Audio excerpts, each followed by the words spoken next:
Welcome to the Coffee House, where we discuss board games, miniatures, and painting them, not necessarily in that order. If any of those things appeal to you and you're not already subscribed, please consider hitting that subscription button, giving this video a like, and leaving a comment down below.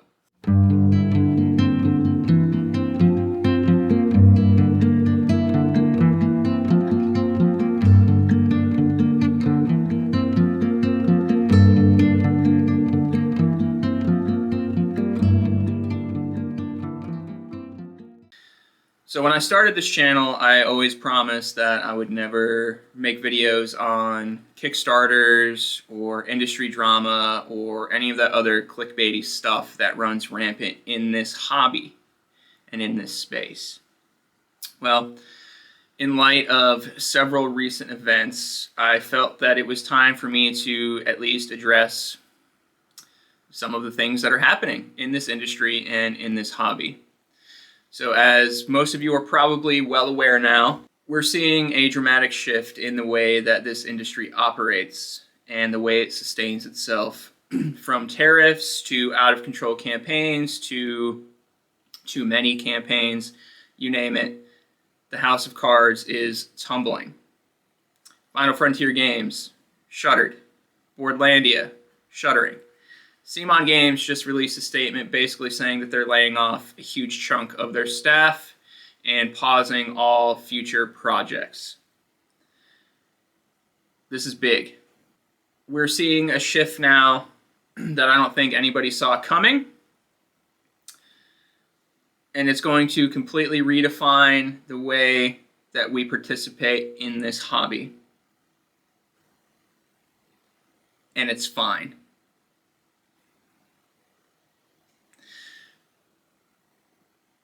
You're probably wondering what these two stacks are beside me. This is my pile of shame. Small by some standards. These are all the games in my collection that I have not put to the table yet. You know what else that means? These are games that I have not exhausted any of the content for, and there is a huge amount of content in every single one of these boxes. There is a huge amount of content in every box in the wall of games that you've seen behind me in every single one of my videos. And you know what? I haven't touched a fraction of it. Sure, I've played the games. I've brought them to the table. I've had a good time with them. I have not mastered them. I have not exhausted all of the box contents. And you know what? I know I'm not alone. I know the vast majority of you that are up in arms about everything that's happening in this industry is in a similar or worse position than I am. Your shelf of shame or shelf of opportunity, whatever you choose to call it, could be 2-3 times my size. The amount of campaign games that you have on your shelf could be triple the size of mine that you have not played through. I'm guilty of it. I've got at least 4 or 5 campaign games on my shelf right now that I have not played through other than the first few scenarios. Kickstarter is a problem. As much as I love Kickstarter, I love the miniatures, I love the stretch goals, I love everything that Kickstarter represents, because Kickstarter allows those that have no other means to achieve their dreams. And that is what Kickstarter was designed for. Kickstarter was never designed as a business model to sustain multi-million-dollar companies like CMON. You cannot shell out, as it's been rumored from former Final Frontier staff, over $25,000 a month in expenditures if the majority of your funds come from a game that you funded through Kickstarter. At that expenditure, you have to launch and successfully fund 3 to 4 campaigns a year to match that expenditure. Creatively, it is insanely hard. From a cost perspective, it is impossible. And then what happens is you end up robbing Peter to pay Paul.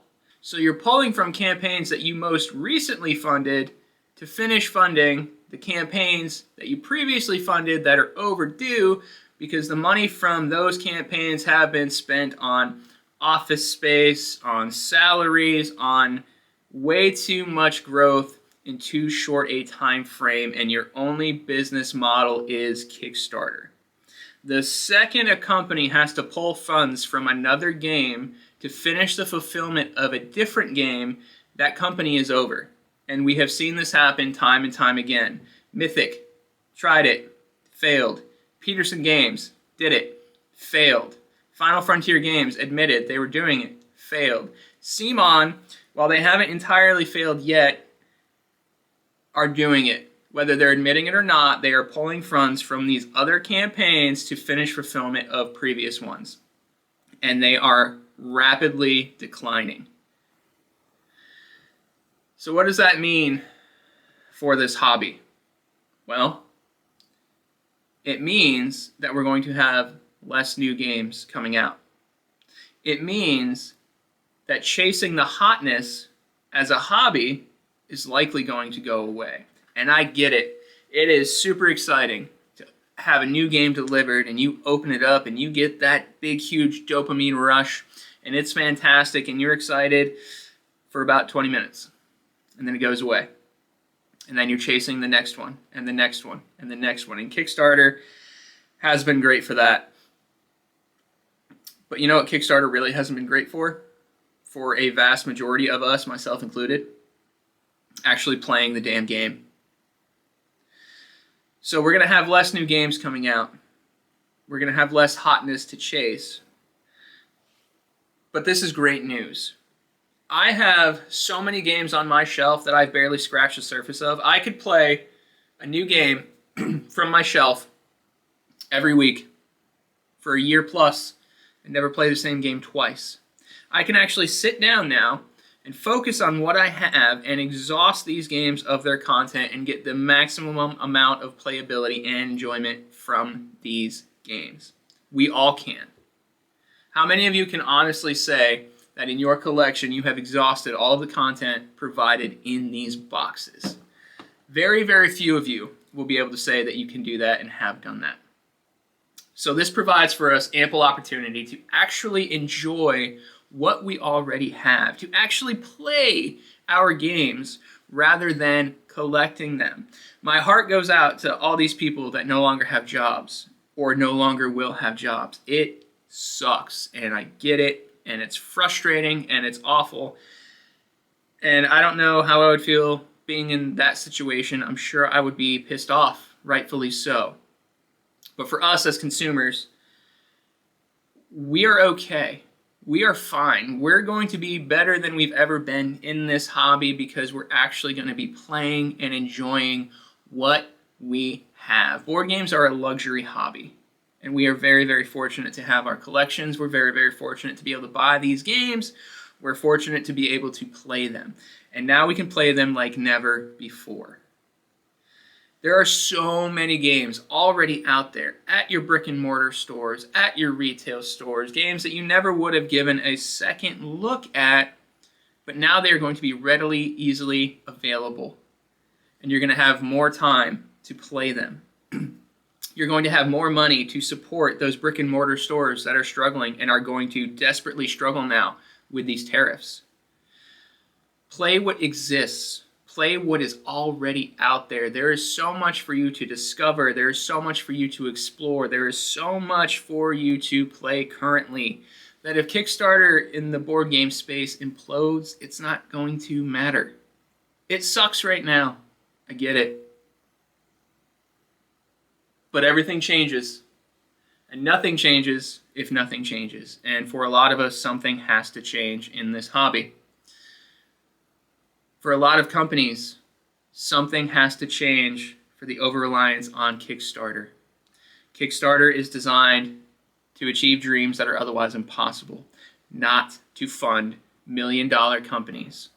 So I don't know about you all, but I feel pretty okay about this. I have so many games to play, both unplayed and that I've barely scratched the surface of. Everything is changing. And this is a good thing. Look at your shelf. Look at your games. Make a list. When the last time was you played a lot of those games. Make a list of all those games that you've exhausted all the content of. I bet you're going to find that you already own more than you're ever going to be able to realistically play and exhaust. So let's pick up these games. Let's start playing them. Let's forget the Kickstarter boom of COVID. This is a new era for us. Welcome to Board Games.